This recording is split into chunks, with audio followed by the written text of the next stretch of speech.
Seven o'clock, we'll call the meeting to order. Clerk Slater, please call the roll. Trustee Rissy. Here. Trustee Nordhook. Here. Supervisor Lesperance. Here. Treasurer Corstange. Trustee Norddyke. Present.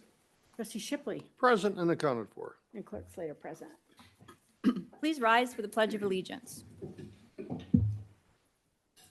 I pledge allegiance to the flag of the United States of America and to the republic for which it stands, one nation, under God, indivisible, with liberty and justice for all.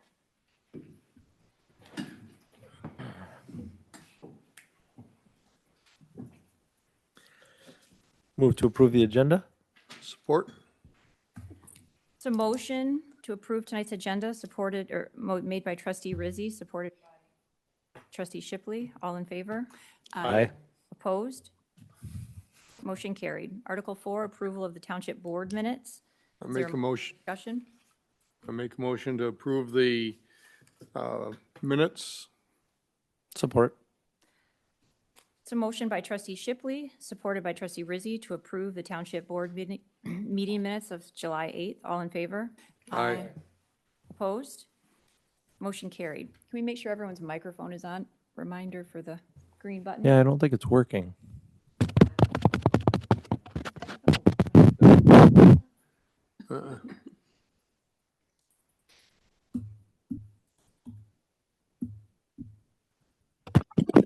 Now it is. Oh, yeah, that sounds better. I can hear myself now. Having no presentations this evening, now is the time for public comments for anything on tonight's agenda as far as an action item. Not rehashing previously approved board meeting minutes unless there's a problem with the substance of those minutes. Tonight we are dealing with the PFAS partial grant for the Hillsborough neighborhood and also a road closure for a neighborhood block party. Anyone wishing to comment on those two agenda items? Please state your name, address, and limit your time to 3 minutes.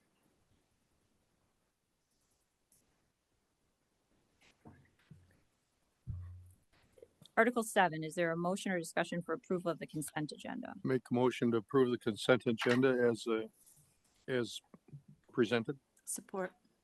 It's a motion by Trustee Shipley, supported by Treasurer Corstange, to approve the consent agenda. All in favor? Aye. Opposed? Motion carried. Financial actions, Article 8, specifically invoices scheduled to be paid July 23rd. Is there a motion or discussion? Move to approve the financial actions. Support. It's a motion by Trustee Rizzi, supported by Trustee Shipley, to approve tonight's financial actions. All in favor? Aye. Opposed? Motion carried. Article 10A, first item of new business, consider approval of a water supply grant agreement with Eagle for the Hillsborough Avenue PFAS area of contamination. Manager Smith and Engineer Thorne are here tonight. Manager Smith, I'll turn over to you first. Thank you, Supervisor. I don't have too much to say. I'm probably going to turn it over to Eric. As you know, we've got 5 sites in Cascade that have PFAS. This is the Hillsborough area, and this is introducing the acceptance of a grant from Eagle in the amount of $12.1 million to put towards the plan in remediation of the PFAS sites. And I'll let Eric go through the specifics because he's actually been working with the state and the city closer than I have. Yep. The Hillsborough Avenue area of interest is an area of interest that's been known to the township since, I think, 2023 technically. In 2022, a homeowner had ordered a test for their well.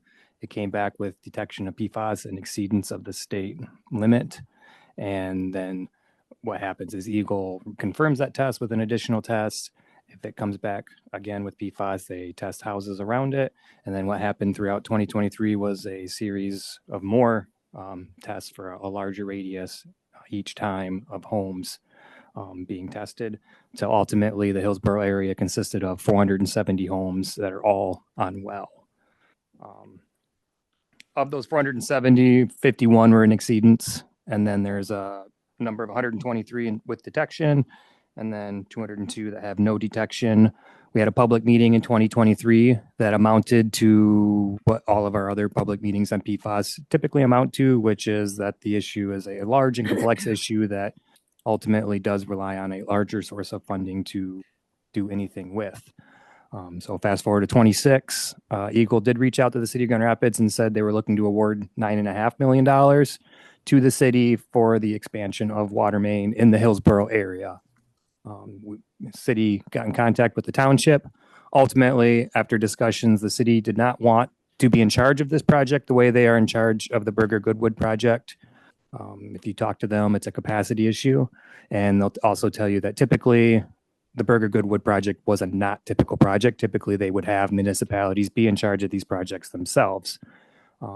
And in that same thought, as the administrator of the project, you do get a little bit more control. Granted, you do also have more duties to perform. But ultimately, part of those conversations was that Cascade Township would have to own the grant, looking at the entirety of the area, the 470 homes, to expand water main to be available to all those homes was going to be in the magnitude of about $36 million in present day costs. And then this was $9.5 million. So the focus really after that was shifted to how do you best prescribe a solution to this area with essentially a quarter of the money that you would need to expand to the entire area. And the result of that was the scope that's found in the agreement now. It provides access to 117 homes, 30, I believe it's 32 of the 51 exceedances, are treated. It provides a loop from Hall Street, where it terminates on Hall Street currently, the water main, to Hillsborough, as well as it provides it to Boxthorn, a court off of Beard Drive, as well as up to Bridgewater Drive, and then a number of cul-de-sacs up there. And that was essentially what the city of Grand Rapids was comfortable saying, yep, our system this would be good for our system. We could accommodate it, as well as it would hit the most amount of people that were impacted or currently impacted by PFAS. Now that said, it does not provide for the whole area, but it does provide for a quarter to a third of it. And so Eagle came back. They asked us for an estimate. We revised the estimate. Originally, that scope of work we came up with was $9.5 million. We added some of our own items. We wanted road restoration. We wanted the entirety of our building permit fee, which is $1,100. We wanted private restoration, dog fence, you name it. Everything we ended up doing with the Burger Goodwood project, but frankly had difficulty securing funds to actually do it with because the city had originally not secured funds to do those things. So we were able, and Eagle approved it, to increase the budget to $12.15 million. And that's where the agreement stands right now, is having that approved and then proceeding with the next steps to actually having the job performed. We asked for the grant to go through December 31, 2030, and they obligated to that. So entirely feel like the project could be done earlier, probably by end of 29, pretty comfortably. But it gives you room, obviously, for contingency. Does it preclude obtaining funding or working with the state or federal to extend water to the remaining area of the Hillsborough by accepting this initial amount? I just want to make sure that everyone's aware. No, it doesn't. One of the things that we're doing is we're actually pursuing other funding opportunities to complete the project because there is a pretty big shortfall. And then on the heels of this one, there's another active site. I have a question. Yeah, I have go on. multiple questions. One, the 10%. So the estimate you're giving, is that a solid estimate or is that just kind of a guesstimate as of today's? The 12.15 is what's secured in the grant that we can go up to. Won't necessarily spend that. But I would be comfortable with that number. I can't promise it will go exactly to that number. It probably won't. The 10% of the township's money. We could go up to 10%. It's written in here. You can go up to 10% too. So if we spent 12 million of the grant money and whatever project we figured out we wanted to spend with township money, it could be less than that. It doesn't obligate you to the 10%. Yeah. So And what would have to happen essentially is you're not going to be perfectly let's say you do spend 12 million of grant money, you're not going to perfectly spend 1.2 million of your own money. You're going to have to find a couple segments of water main you can contribute to, and that's going to have to add up to some number that we're comfortable covering. Right. And I think I think as a board, we need to look at this with that 10% amount to switch it to a dollar amount. And the reason being is we're going to have more PFAS sites in the township. We all know that. So if we agree to 10%, a match up to 10% from the township funds, what happens when the next PFAS site comes in at $50 million and 10% of that is $5 million?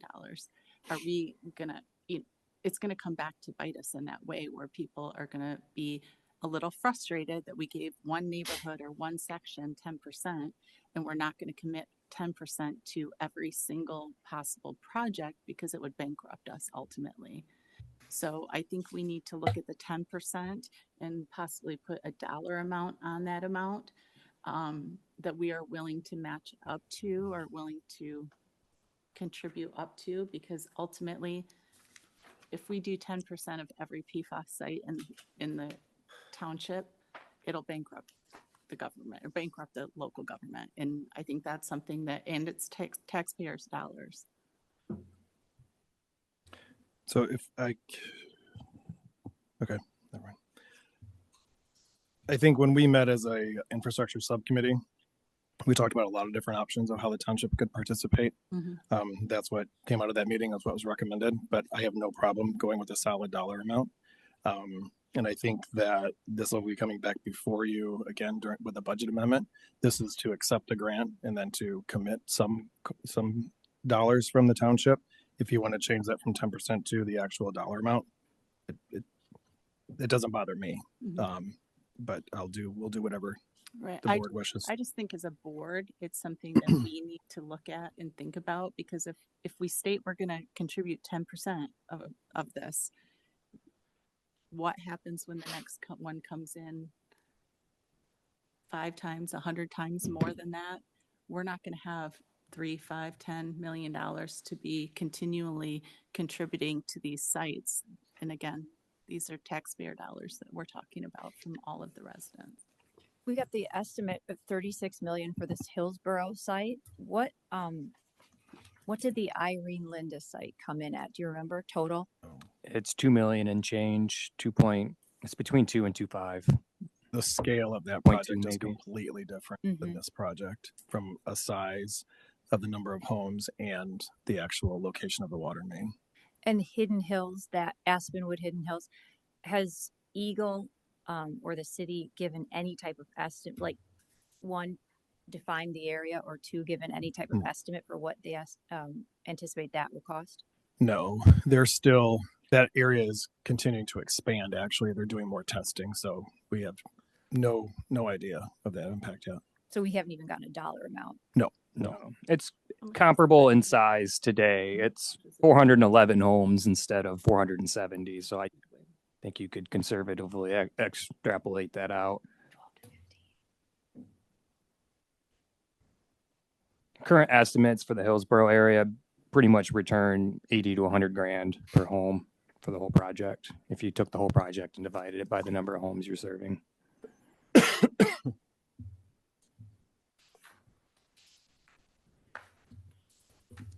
think we'd be foolish not to accept it. As far as board action.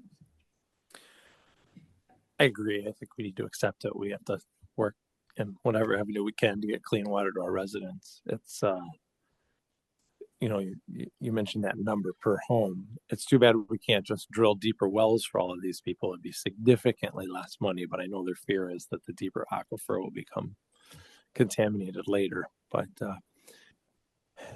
I have a question, I guess. I'd like to see if, I'm going to be careful how I word this. I'd like to see if the township can apply a little bit of pressure on the state. And since that in the public meeting that was held here previously related to the Aspenwood area of interest, because I wasn't at the Hillsborough meeting, they talked about both of these areas and the fact that they didn't know what the cause was. And they had looked at some possibilities. For instance, asked for what it could be the airport, could be this local school's septic system. And I guess I'd like to see the state do the homework to find out if the contamination is from the septic systems of the local schools. I believe they probably have governmental immunity, so I'm not looking at it from a standpoint of going after money there. But what I'm looking at is that if that is the source of the contamination, I think we need to work on with the state getting funding to extend sewer to those schools so that we stop pushing that contamination into the groundwater. Because until that source disappears, it's going to continue to spread further and further. So I think we should put some pressure on them to try and rule that out or say, yep, this is the source. I think we have residents that are trying to decide what to do, if they should hook up to water themselves while they wait for us to figure things out. And if they know where the source is, if it's the airport or another business, they may be more apt to wait for funding to hook them up. If the source was the school, I think they'd probably be saying, okay, I better just connect now on my own. And I think it helps give some direction. But I agree with you, Madam Supervisor, that I think the right move right now is to move forward with this grant as Eric was presenting it. As far as locating the source, Eric, have you heard anything? I hadn't heard that they were narrowing in on the septic at the school at all. No, they haven't. They haven't given us any information, any inclination of who may or may be doing it or have caused it. They may have more information than they're sharing with us. I don't know, but there's no public information as to who they think or that they've pressured anybody or pursued further testing that would try to figure out who caused it. It was my understanding that they have been testing and they were kind of baffled by it because it didn't match lax or necessarily the airport. They couldn't match it. It was really right. They had a list of possible suspects, and on that list was the school septic system, just like our fire station was on the list. But we know the fire station isn't the cause.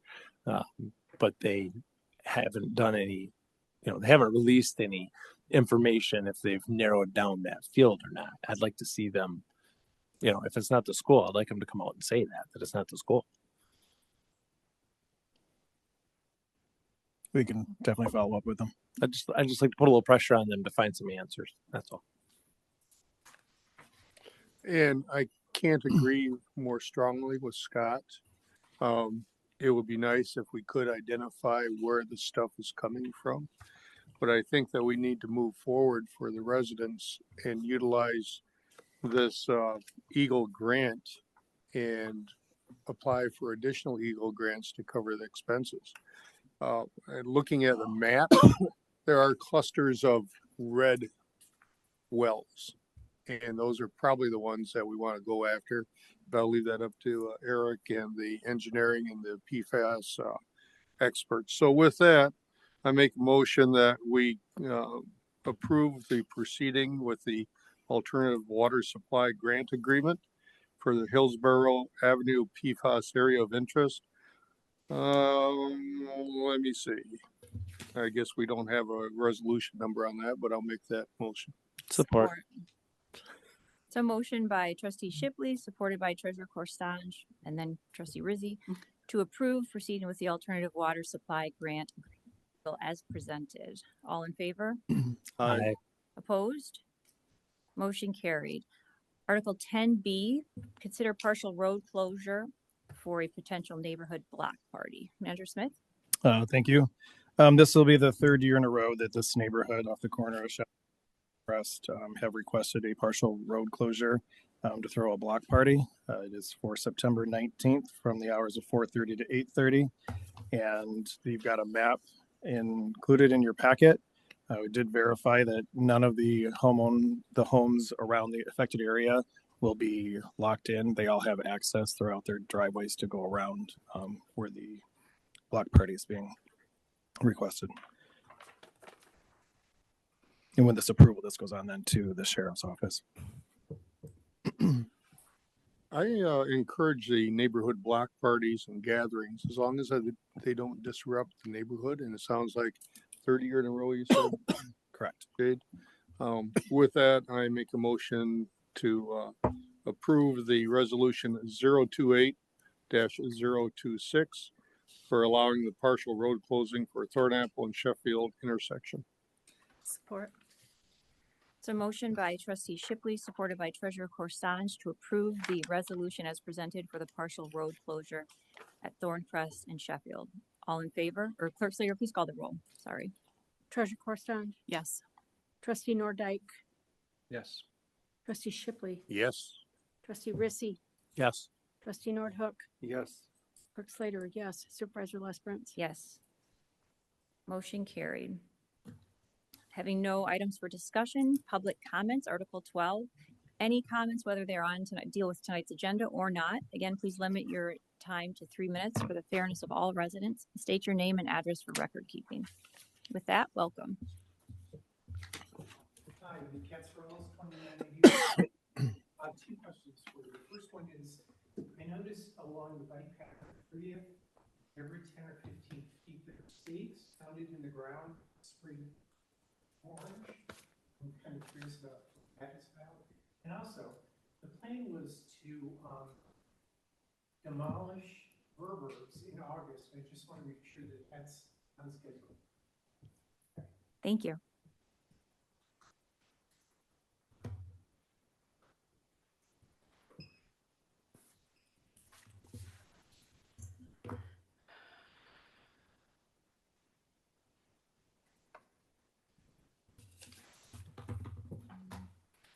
Good evening. Good evening. First name Mark, last name Sarah. 2842 Thornapple River Drive. I'm here just to kind of correct the record a little bit. Want to address some things that have been said publicly about me. I've been portrayed as someone who wants to develop the entire township. This is simply not true. Yes, I represent property owners all along 28th Street from Patterson to Cascade. For sale and for lease signs to drive past are my clients' properties and their investments. They've asked me to be their voice, and I've been transparent. Mark, your microphone, I think, is off. Thank you. Thank you. Can I get my 40 seconds back? No, start where you're Keep at. going. Their investments are part of this community too. My position has never been about unchecked development. It's always been about thoughtful planning that respects both property rights and the character of our community. Number two, the new ordinance would increase urban sprawl. I believe the ordinance on August 4th ballot would create more urban sprawl, not less. Its new design standards and building requirements add enough cost and complexity that developing our existing commercial corridors becomes financially unworkable. When reinvestment in already developed areas doesn't pencil out, growth doesn't stop. It moves outward instead of strengthening the areas that we already have. That is the opposite of smart growth. Third, I support a walkable village. I support a vibrant, walkable village where people can live, bike, work, and gather. A successful village is built by encouraging quality investment and redevelopment, not making those projects more difficult and more expensive. My vision has always been a stronger village center, not more sprawl. Fourth, planning should balance community goals and property rights. Good zoning should balance preserving neighborhoods, protecting community character, encouraging economic investment, and respecting private property rights. Regulation should guide growth without unnecessarily limiting opportunities for responsible reinvestment. 5, let's focus on policy, not personal attacks. Emails released under the Freedom of Information Act show how some township officials have characterized me privately. I just won't respond in kind.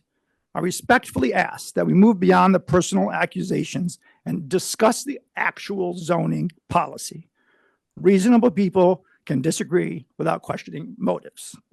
Our community deserves respectful conversations, focus on facts and the township's future. I want Cascade to remember the best places to work, live, dine, and shop. Protecting natural resources, preserving neighborhoods, creating a walkable village center. I believe those goals could happen if we work together. Don't take my word for it or anyone else's. Read the ordinance for yourself. Thank you, And Mr. vote Ansaro. on August 4th. Thank you.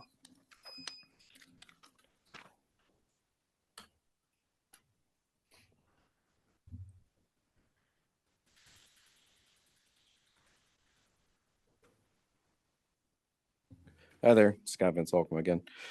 As this is the last public comment before the August 4th election, it's important to remember how we got here. A few years ago, the Township Board made a deliberate decision to update the master plan. One focused on preserving Cascade's character and protecting its rural nature, rather than continuing to push heavier industrial expansion near the airport. That process included resident surveys and community input, resulting in the township's updated master plan and a clear strategic vision. But a vision requires implementation, which is why the updated zoning ordinance and the overlay districts in the village and along the 28th Street corridor were developed. Those overlay districts matter because they distinguish key areas and apply standards that reflect their character, creating a more consistent and transparent approach than in the past. Historically, much of that flexibility came through planned unit developments, or PUDs, and we now have 99 of them in Cascade. That patchwork approach led to the inconsistencies this ordinance is meant to fix. A subcommittee was formed by a unanimous vote of this board, and it included Supervisor Lesperance, Treasurer Corstange, Trustee Rissy, Planning Chair Rowland, Township employees, and McKenna, a professional planning firm. They held 18 meetings, as 3 did not have a quorum. The process was public and posted and communicated through Township channels, including Facebook and the Cascade Connections newsletter and the Cascade website. The subcommittee was aligned on these updates. Divisions didn't appear until real estate special interests began opposing the ordinance and those supporting it. Despite that outreach, there was little to no public participation. The government cannot force people to engage, but many of the same voices now pushing for a no vote chose not to participate when their input could have made a difference. Now we're seeing a well-funded campaign. By their own statements, over $100,000 has been spent, framed as being about property rights. That claim should be questioned. Property rights matter, but so does showing up and engaging in the public process when it's open. Meanwhile, tens of thousands of taxpayer dollars and hundreds of hours of work have gone into this ordinance. The prior zoning ordinance was amended over decades, and those changes created the loopholes and inconsistencies that led us here. After August 4th, regardless of the outcome, this board will need to move forward responsibly. If the ordinance is upheld, revisit it in a year or two and make adjustments where needed. If it's voted down, that does not mean starting over. It means targeted minor revisions, not discarding years of work and taxpayer investment. Zoning is supposed to be restrictive. That's the point. It creates predictability and protects the community as a whole.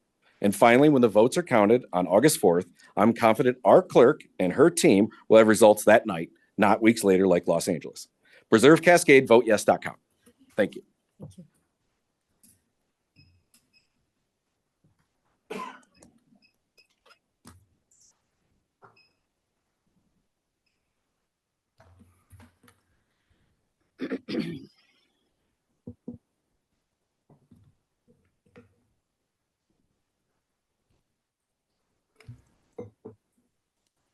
Any other comments?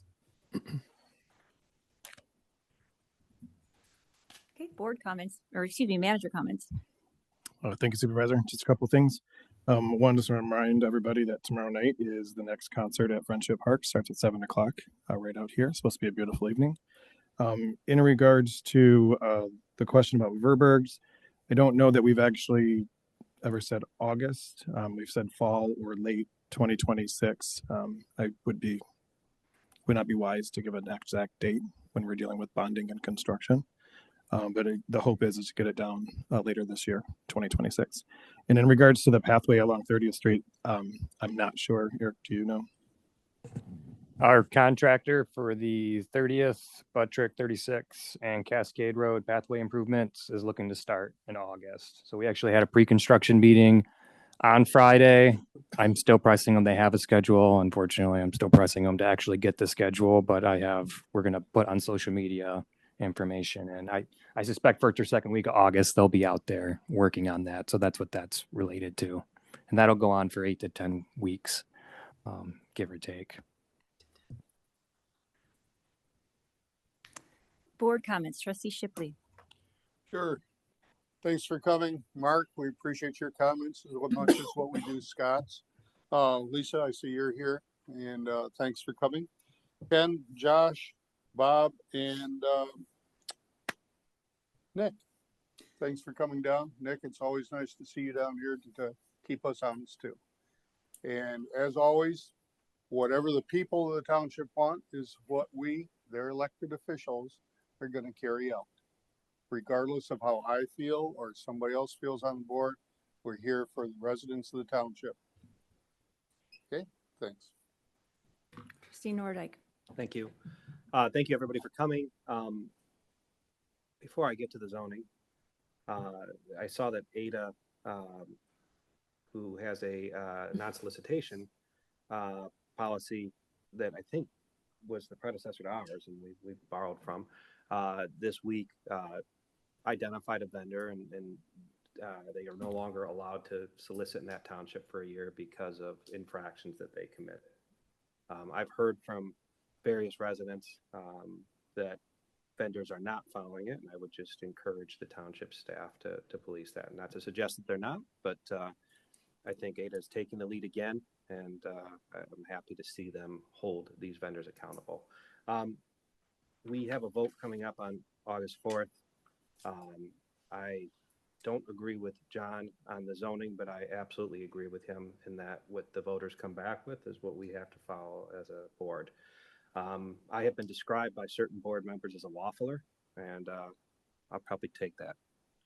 I wanted this to work, and what gives me the most pause, and the reason I voted no, one of the reasons, and the reason I will vote no as a citizen, is I'm a small business owner, and I believe that I have a absolute requirement as an elected official to protect small business owners. And if a business like JT's or Cascade Automotive, and these are businesses that I have frequented my entire life, suffered a complete loss because of fire, they would not be able to rebuild as they currently are.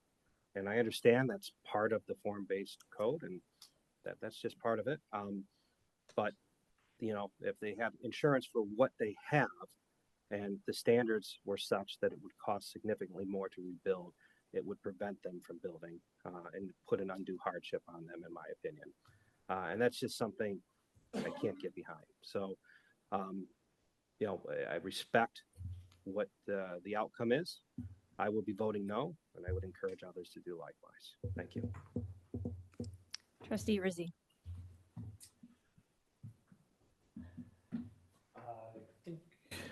There we go. Thank you, Timmy. I would like to address Scott's comment a moment before I go to my comments that I prepared.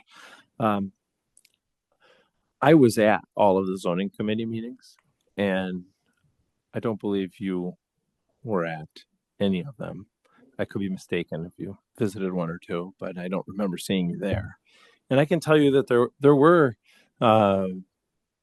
divisions in the committee. There were things that we didn't agree on, but that we negotiated or compromised. We came to an agreement in those meetings, and then after those meetings stopped, some of those things that we had found common ground on, let's say, walked in a different direction, and so that, you know, sometimes compromise works and sometimes it doesn't, and in this case it didn't work.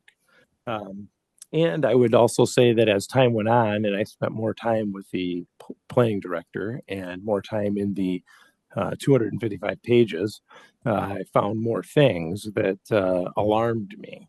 So I would change the subject a little bit into the zoning itself. One of the strengths, I would say, of that ordinance is the Farmland Preservation District. It does a really good job of preserving that area better. There's less uses there. It makes the minimum parcel sizes larger, 10 acres. But it does some other things that are, I guess, a little bit more peculiar to me. It doesn't allow churches in that area. The current zoning has a provision that allows, for instance, Ada Bible Church to be conforming, even if that area changes. The new zoning doesn't allow for that. So as Chris brought up a few minutes ago, the businesses on Old 28th Street, if, say, Ada Bible Church had a tornado and it took out the building, uh, it- they're a non-conforming use. If they don't reopen in a certain period of time, it raises challenges. So it's just some differences there. Uh, when you move over to the agricultural district, a yes vote in the ARC zoning, um, there's a lot more uses allowed in that district than there used to be. And our planning commission spent a lot of time over the years denying businesses and activities in the ARC. There was a pretty specific language as to what was allowed in that agricultural area east of the airport, as well as the southeast corner of the township. And a yes vote, I think, creates some loopholes there. This board, or a previous board, I should say, before I was here, but the board updated the master plan, the future land use map, and the utility boundary map to put more protections in that east of the airport area.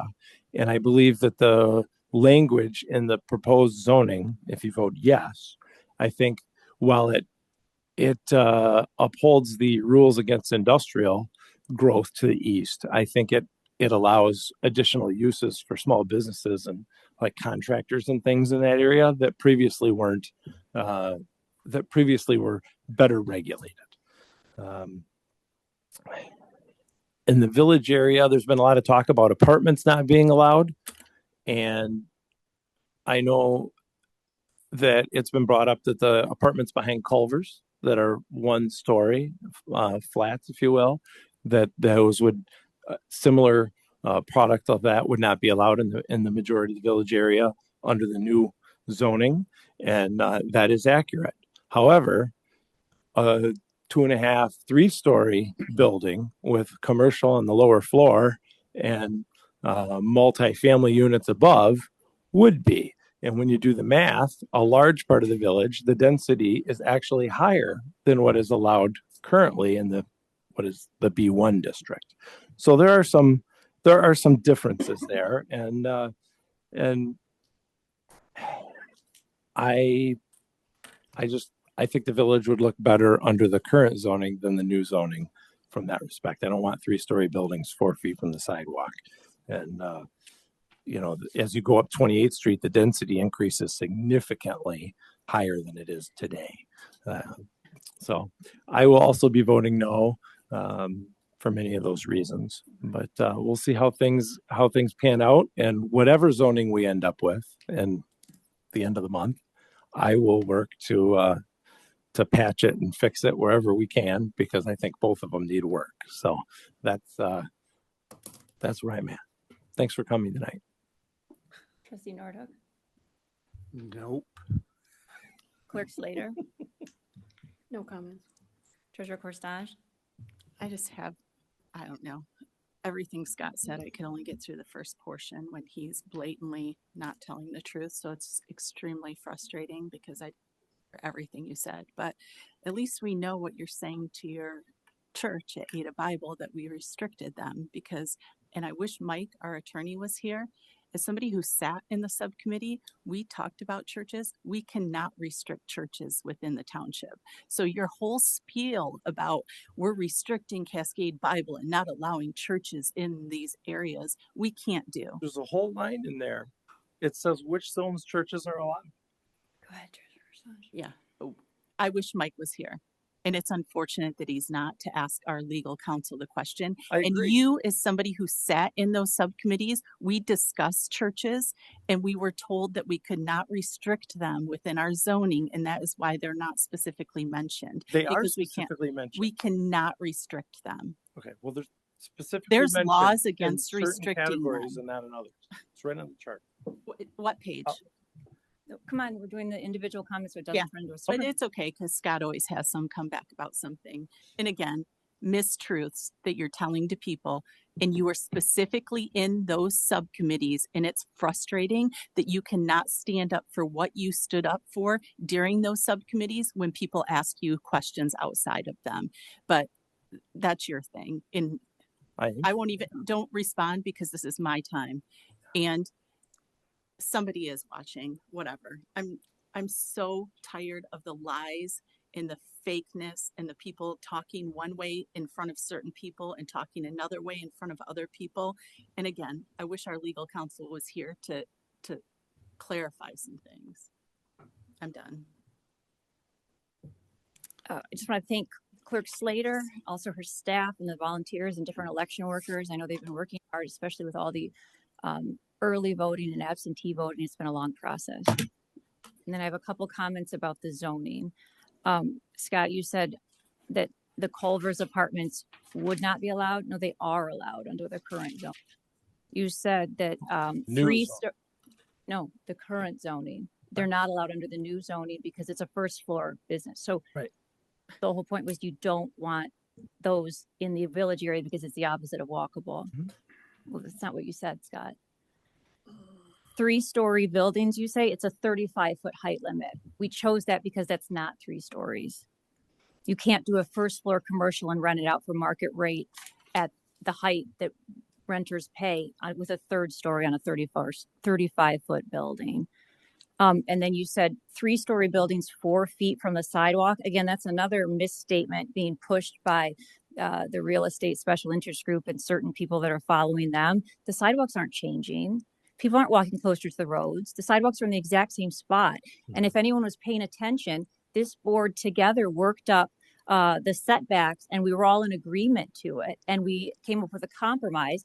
It's not as tight as setbacks on Old 28th Street. Oh, sorry, except for Timmy. Old 28th Street. And it's a small strip by the ice cream shops. And we were all in agreement on that. So more dangerous for pedestrians 4 feet from the road, 3-story buildings. That is not true. Not true. The sidewalks don't change. People are not walking closer to the road.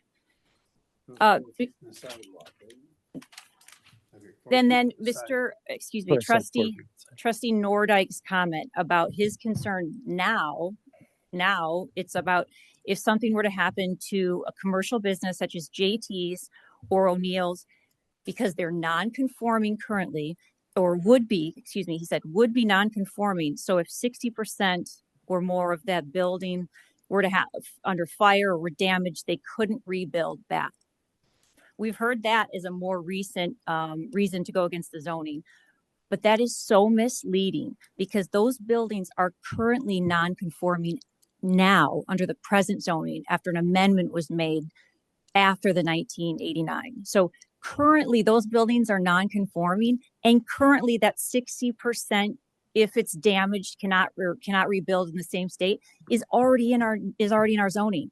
It doesn't change. So that line is so insincere because it's not in the new zoning it's already in the current zoning. It doesn't change. It's a scare tactic, but it's not accurate.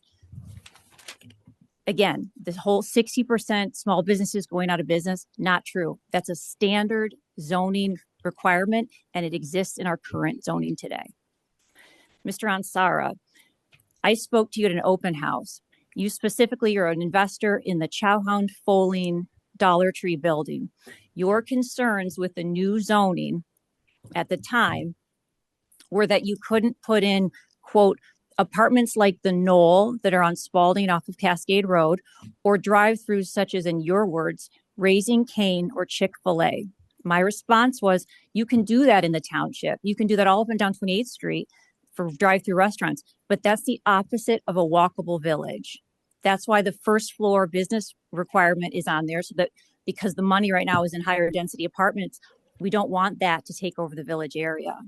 So your wants as an investor for a Chick-fil-A, a Raising Cane, or an apartment complex such as the Knoll is appropriate in other areas, but it is not appropriate based on residents' desire for a walkable village in the small village core. You and I spoke about that. We made other changes. Madam Supervisor. It's not. No, I'm not. Ask McKenna. You interrupted that conversation. I didn't talk back to Scott. So you can't attack me without me saying something. At the open house, when you and I spoke, the three businesses that you said were Raising Cane, Chick-fil-A, and the Knoll apartment complexes. No, it was in the village core. You can do that again, but not in the village core. Lastly, PFAS is a huge issue. We have 5 PFAS contamination sites. 2 of them have been remedied. The third one's in process, and there's 2 more. One hasn't even had a dollar amount. The other is $36 million. And right now we're $24 million short. So again, the state's recommended remediation for PFAS is extending city water to those contaminated areas. The developers and the special interest groups spending big money to urging residents to vote no have 2 main concerns. They're not what they're saying now, but what they did say up until we passed the zoning. 1, they want fewer restrictions and more density in that village core area. And 2, the big kicker that really riled people up was the cap on the number of homes allowed on private roads, new private roads, and also how the private road width was required to be a little bit wider. That was put in place because that farmland preservation, what we have labeled that east of Buttrick, the zoning doesn't really have teeth to preserve that area. And we don't want the same density that we've got in west of Buttrick and in neighborhoods extending out into those rural remaining areas. So to cap the number of homes on new private roads limits that density. PFAS, it would be irresponsible of this township when we've got so many homes waiting for safe drinking water to allow the density desired by the developers out in areas where we have a new development east of the airport, 19 homes put in, all wells, expensive, almost $1 million homes. And within a couple of years, they're all complaining that their water is undrinkable. It's not PFAS, but it's arsenic and other sulfates, different things. Their whole house filters aren't working. That's a perfect example of why we need to be smart about where we allow development. And to allow the density that's wanted on these new private roads by developers is irresponsible when all of those homes are on wells or would be on wells. And we've got residents sitting here waiting for clean water. So I would urge residents to vote yes on the zoning. It's responsible, and all the after the fact reasons behind it really aren't holding up. We can have honest debates about density, but that's really what this is about. And all these after the fact excuses are not accurate. So with that, is there a motion to adjourn? In as much as the minutes of this meeting have been accomplished, I make a motion for adjournment. Second. All in favor? Aye. Opposed? We are adjourned. Thank you for coming.